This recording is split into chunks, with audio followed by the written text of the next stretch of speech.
labas. So, ito na lang kasi yung natitira namin.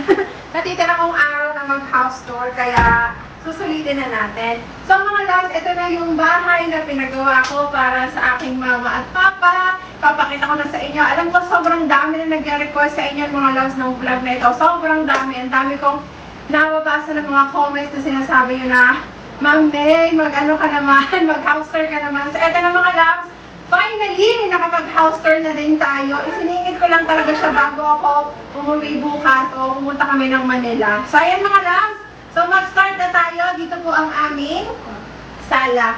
So mga loves, dito muna tayo mag-start. Ito, ito yung nakita niyo sa vlog ko before na pinagawa ko. Nakalimutan ko na kung saan ko siya pinagawa mga loves. And huwag nyo na rin ako tanongin kasi nga nakalimutan ko na. Kung tatanungin niyo ako, balikan niyo na lang yung previous vlog ko. So ito mga loves, sobrang tagal na nito sa amin. Nasa Bataan pa kami nito. And nadala nila mama dito. Kung hindi ako nagkakamali, siguro mga nasa ano na yan, mga nasa more than 15 years na yata itong mga loves, mga ganon. So, dito naman, eto mga loves, binili lang ito ni mama sa ano, sa mga naglalaki pa sa labas. Tapos, ayan, kapareho niya yung ano, eto mga loves, magka-partner siyang dalawa. Tapos, ito palang cortina namin. Maraming salamat sa lagi yung pinag-orderan ng cortina. Ilalagay ko na lang kung saan ako nag-order mga loves sa description box below para makapag-order din kayo sa kanya. Tapos, dito naman mga loves, dito yung aming TV. Ayan, tapos may sticker dito mga loves. Tapos, ito yung mga wine na in-order na binili namin sa Baguio. Display na lang namin. And ito pala yung graduation picture ko na nung nag-graduate ako year 2011. Ayan. Tapos, ito mga loves, pinag-order lang namin sa Shopee. Sinabi ko kala mama. Tapos, ito may mga, di ko alam kung saan nakuha ni mama itong mga loves. And ito, another wine. Tapos yan, ito si mama na lahat ng may ano niyan mga loves. Hindi ko alam kung saan niya kinuha yung mga yan. Tapos dito may another ano na naman, bangkuan. Kasi malaki yung pamilya.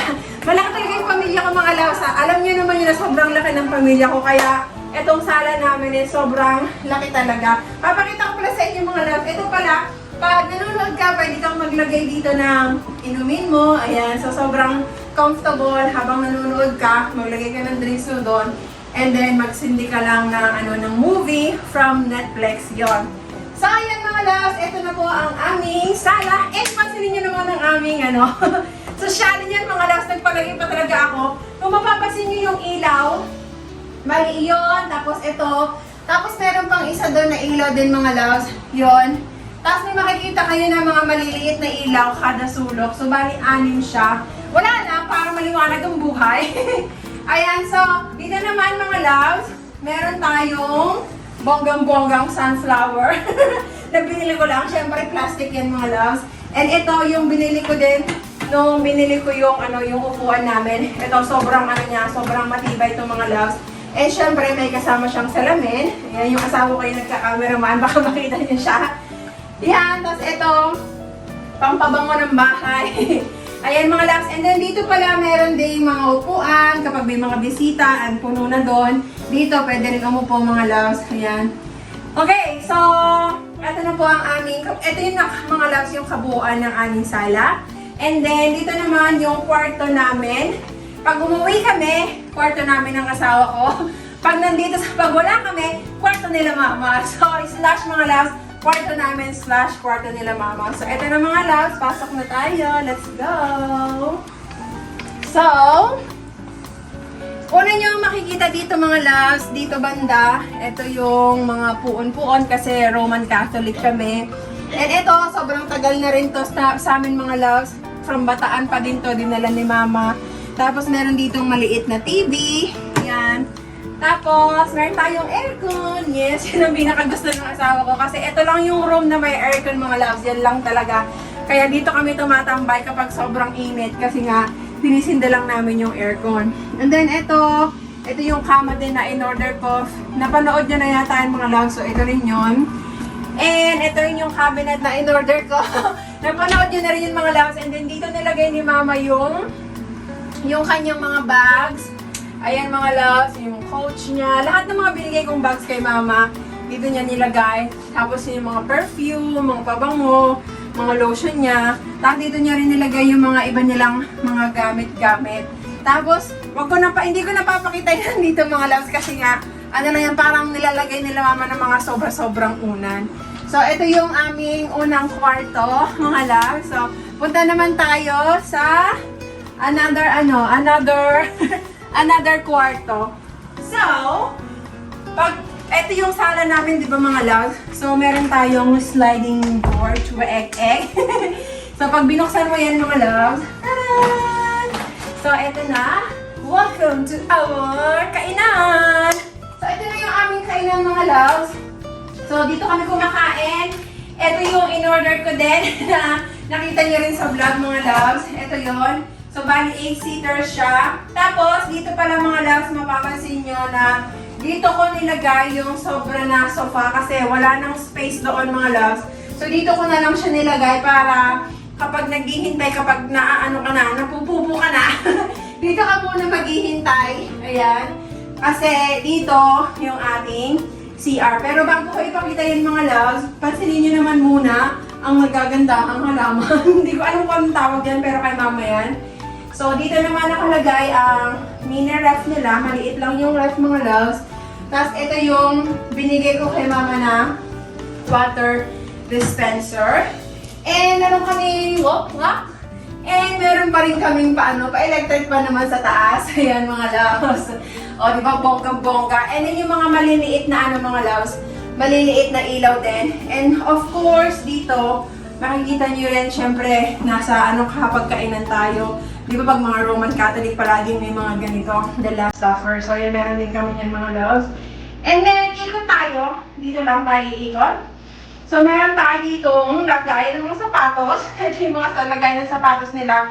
Hindi pa ako nakakabili mga loves ng ng tawag dito ng shoe racks.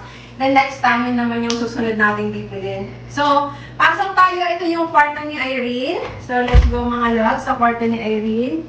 Ito po, ang kwarto ni Irene is sobrang simple lang.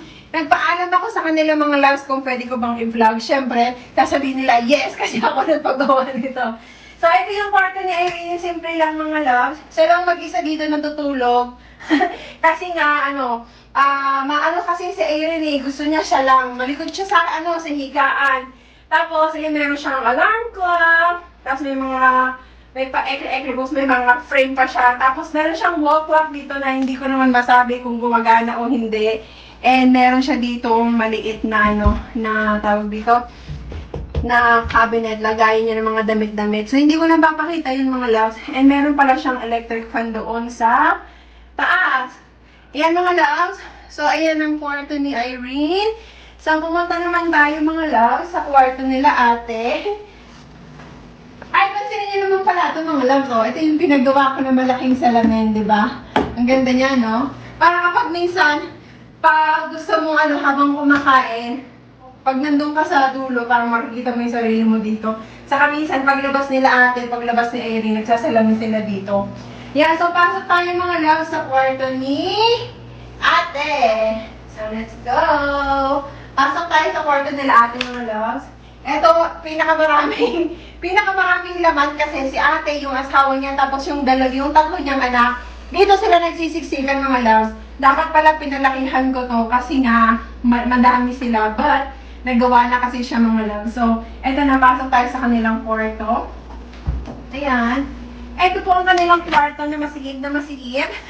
So, double deck siya mga loves. Dito sila, yung mga bata, tapos dito si Alice sa kaya asawa niya, tapos yung isang bata. Kasi dalawa yung kasya dito mga loves.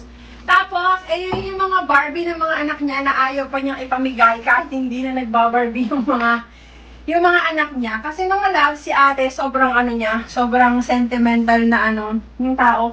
Kapag may binigay ka sa kanya, talagang pinapahalagahan niya. Kaya tingnan niyo naman mga loves, yung mga Barbie na yan, binigay sa mga anak niya, yung iba mga bigay ng mga sa side nung asawa niya, tapos yung iba mga bigay ko, mga ganon. Hindi niya pinalaro sa mga anak niya. Talagang kinikip niya lang mga loves, tapos dinidisplay niya. Ayaw ko bakit ayaw niyang ipalaro. So, ito yung kwarto nila. And then, nandun nakalagay mga loves, yung kanilang mga, meron sila dito ang cabinet. Ayan, dito nakalagay ang kanilang, nagsisiksikan ka ng asawa ko. Dito nakalagay ang kanilang mga damit. And then, dun naman sa taas, doon nilagay ni ate yung kanilang mga sapatos. And then, yung mga iba pa nilang mga, parang, mga abubot nila, gano'n. Tapos, ito yung kanilang electric fan. So, ito mga loves, yung kwarto nila ate. And, kaya, hinihingal lang ako mga loves. Pupunta naman tayo ngayon dito sa aming CR. So, ito yung aming CR. Diba? Kainanda ko CR para sa sakto-sakto mga loves kapag napupupo ka, dito ka dediretso sa CR. So, ito po ang aming CR. Sindihan lang natin mga loves. Ayan. So, welcome to our CR. So, ito mga loves ng aming CR. Ayan. So, ito, may mga paganyan-ganyan pa mga loves na binili lang din namin sa Shopee. Ayan. At syempre, meron tayo ditong meron tayo, baba natin itong mga loves ha. Meron tayong sushine, may pabiday-biday pa tayo dyan. At meron tayong lagay ng tissue, syempre, may basurahan. And ito yung ating, yung sink natin mga loves. So ito mga loves, yung may mga nilagay sa mga tissue, mga ganyan-ganyan. Ayan, hindi ko na isa-isahin ko ano yung mga laman. Tapos dito may mga laman din yan mga loves. And meron tayo dito sabitan para pagka after mo maghugas, pwede kang magpunas. And meron din bitana dito para ventilation. Para kapag medyo yung pupo mo, sisinaw siya dyan. And then, ito naman yung aming shower. Wow! So, siya may pa-shower. So, dito yung mga loves. Ito may pa-shower tayo ng bonggang-bongga. Dati mga loves, wala kaming ganito. Timba lang kami. Pero syempre, may timba pa din tayo mga loves. Kasi alam mo na mga Pilipino, sobrang sanay talaga tayo sa mga sa mga timba-timba. Ayan. Tapos, ito, nagpalagay ako ng heater. Sa Shannon, may heater tayo. Pinalagay ko ito mga loves, hindi dahil sa pamilya ko. Kung hindi dahil sa aking asawa. Kasi mga loves, hindi maliligo ang asawa ko kung walang heater, to be honest. Walang ganun talaga siya. Tapos, ayun, yung mga shampoo, ganyan-ganyan. So, ito ang aming CR. So, tapos na tayo mga loves sa aming CR. Ngayon, dumako naman tayo sa aming kusina. So, ito yung kainan. Dito ang aming kusina. So, ito na mga loves. Pumupubuksan natin. So, welcome to our kitchen! So, ito mga loves, ang kitchen ni Mudra Bells. Dito nakalagay yung kanyang mga, mga pangluto, ganyan-ganyan. Tapos, yung mga gamit pang kitchen, mga loves. So, dalawa yung niya, isa dito. Tapos, dito naman yung hugasan. So, dito mga nakakalagay yung mga plato, baso, tapos, ano pa ba? Yung mga knife. Tapos dito sa mga mga loves, dito nakalagay yung mga kutsara, tinidor. Basta yung mga ganyan, hindi ko nabubuksan sa inyo mga loves. And then yung dito naman, dito nakakalagay yung mga groceries. Yan, kung ano yung mga pinaglalagay ni mama. And then dito meron din tayong meron tayong microwave. Ayan mga loves, and ito yung kanyang lutuan. Pwede ka dito magluto, and then pwede ka rin may slash na oven siya mga loves. So, tapos ito yung aming exhaust fan. Kung mapapansin nyo, wala siya dito. Kasi dito namin siya inilagay sa gilid. So kaya pag nagluluto kami mga loves, ito lang yung sinisindihan namin. Ayan. So ito pala mga loves, meron pang design doon na nilagay si mama. Hindi ko alam bakit niya doon din nilagay. Ito mga loves, tignan nyo. Oh. Parang may mga isda siyang pinaglalagay dyan mga loves. So, ito na mga loves ang aming bahay. So ngayon naman mga loves, pupunta naman tayo doon sa aming terrace. Nahuli siya mga loves kasi umuulan kanina. So sabi ko, mama, iuhuli ko na lang yung sa terrace kasi nga umuulan. So pupunta naman tayo doon mga loves, okay? So, punta na tayo. Let's go! So ayun mga loves, nandito na tayo sa labas. Ipapakita ko muna sa inyo mga loves. Ito yung labas ng aming bahay. Ayan. Papakita ko muna sa inyo dito. Ito, sobrang baba kasi ng bahay namin mga loves. So, ito yung hagdanan. Hindi pa to tapos. Ito marami pang hindi tapos dito mga loves. Ipapa-landscape pa yan. Kasi, hindi muna siya priority. Kasi nga, ang priority ko muna ngayon mga loves. Ayun, kung makikita niyo sa taas. Ayan, yung pinapagawa kong tindahan para kay mama. Sa baba nun mga loves. Yan yung merong sariling, meron siyang isang kwarto. Tapos, doon sa gilid noon, kasi nagtitinda sila ate ng mga ihaw-ihaw. So, nagpagawa ako sa kanila ng pwesto. So, nahati kasi sa dalawang mga loves. Ito yung magiging tindahan, tapos yung kalahati nun, dun yung magiging pwesto nila ate, pang ihaw-ihaw nila. And then dun sa baba, parang balak nilang maglagay ng mga bilyaran, yung mga ganun. So yun mga loves, ito muna yung pinagkukukosan ko. And then yung gate, gawa naman na siya mga loves, kaso pipinturahan pa siya. Hindi pa siya napipinturahan, pero gawa na siya. And ang problema, yung pinakagilid hanggang dun sa dulo, wala pa tayong budget. Kasi sobrang malawak kasi ito mga loves hanggang dun sa dulo. So, yun pa yung papagawa natin ng gate kasi wala pa siya mga loves. Kaya yung ibang mga animals, yung minsan yung may mga baka na pumapasok dun sa dulo. Tapos may mga kapitbahay tayo na nagtatapon ng basura na hindi naman dapat magtapon. Nagtatapon sila. So anyway, kapag may ipon na tayo mga loves, sana mapaano natin, mapaayos na natin. So ito para mga loves, pasensya na kasi umulan. Kaya medyo malignit, tignan. So ito ang aming terrace. Yung terrace namin mga loves, medyo malaki siya. So meron tayo ditong tawag dito, table kasi minsan ayaw nilang kumain doon. So dito sila kumakain. Yan, so may mga upuan din naman dito mga loves. And then dito, merong mga extra na bangkuan para kapag kulang yung bangkuan pag nagiinom, ito yung ginagamit. Tapos ito may extra, may mga may mga bangkuan dito na pwede kang umupo. Yan. And then another dito mga loves, meron pang bangku din. And ito, may bangkuan. Meron kaming solar. Ito yung ginagamit kapag kabina. Dito lang naman sa mga loves, sa terrace namin. Ayan, so pwede ka umupo dito. Tapos dito mga loves, ito, pa to mga loves, from Bataan pa to. Inuwi lang nila mama. Matagal na nilang gamit to sa Bataan, so dito na lang namin pinalagay. Eh, naglagay din kami ng electric fan kasi syempre minsan mainit din dito. And sun ka, may TV kami dito. So naglagay ng TV dito na parang yung hirap naman gamitin. Parang hindi pa yata nila nagamit to. Wala nilang mapaglagyan kaya dito na lang nila nilagay.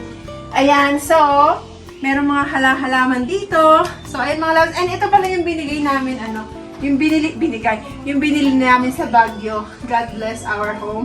Ayan, and then pag binuksan mo to mga loves, ito na yung papasok na sa aming sala. So, ayan na mga loves, tapos na tayo sa labas ng aming bahay. So, ayan mga loves, nag-enjoy kayo sa ating vlog for today. And ito na yung napagbigyan ko na kayo sa house tour. And hindi ko naman pinagmamalaki itong bahay na ito mga loves. Pero, ang masasabi ko lang is sobrang, naging masaya yung parents ko at saka yung family ko. Kasi to be honest, itong bahay na to be honest mga loves, is wala talaga to sa plano. Hindi talaga to pinagplanuhan. Hindi ko alam kung nabanggit ko sa inyo before na ang gusto lang talaga nila mama is lumipat na dito kasi nga nandito yung lupa ni papa. So lumipat na lang dito and then ipaayos na lang yung bubong. So ang ending, yung bubong lang ang pinapaayos, ang ending buong bahay na yung pinaayos. Kasi sabi ko nun hindi ko talaga kakayanin, but kinaya ko mga loves, ginamit ko talaga yung ipon ko.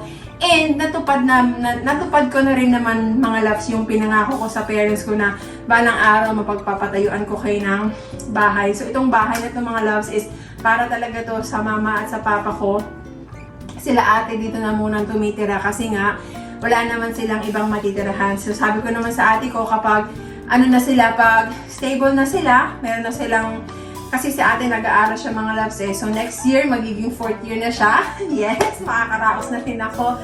So after ng mga loves, pag meron na siyang sariling trabaho and kaya na nilang tumayo sa kanilang sariling mga paa, later on, ihiwalay na rin sila. Ang maiiwan na lang dito si mama, si papa at saka si Irene. Kasi yung panganay ko, yung kapatid ko naman na lalaki mga loves is nandoon sa Bataan. So ayun. So, ito yung bahay na pinatayo ko sa aking parents and yun lang yung, ang masasabi ko lang mga loves so tayo mawala ng pag-asa kung nangangarap ka na makapagpatayo ng sarili mong bahay o mapagpatayuan mo rin ng bahay yung family mo, lalong-lalo na yung nanay at tatay mo. Basta magpursige ka lang, push lang mga loves. And yun lang, sana nag-enjoy kayo sa ating vlog for today. And I'll see you on my next vlog. Thank you so much for watching. Bye!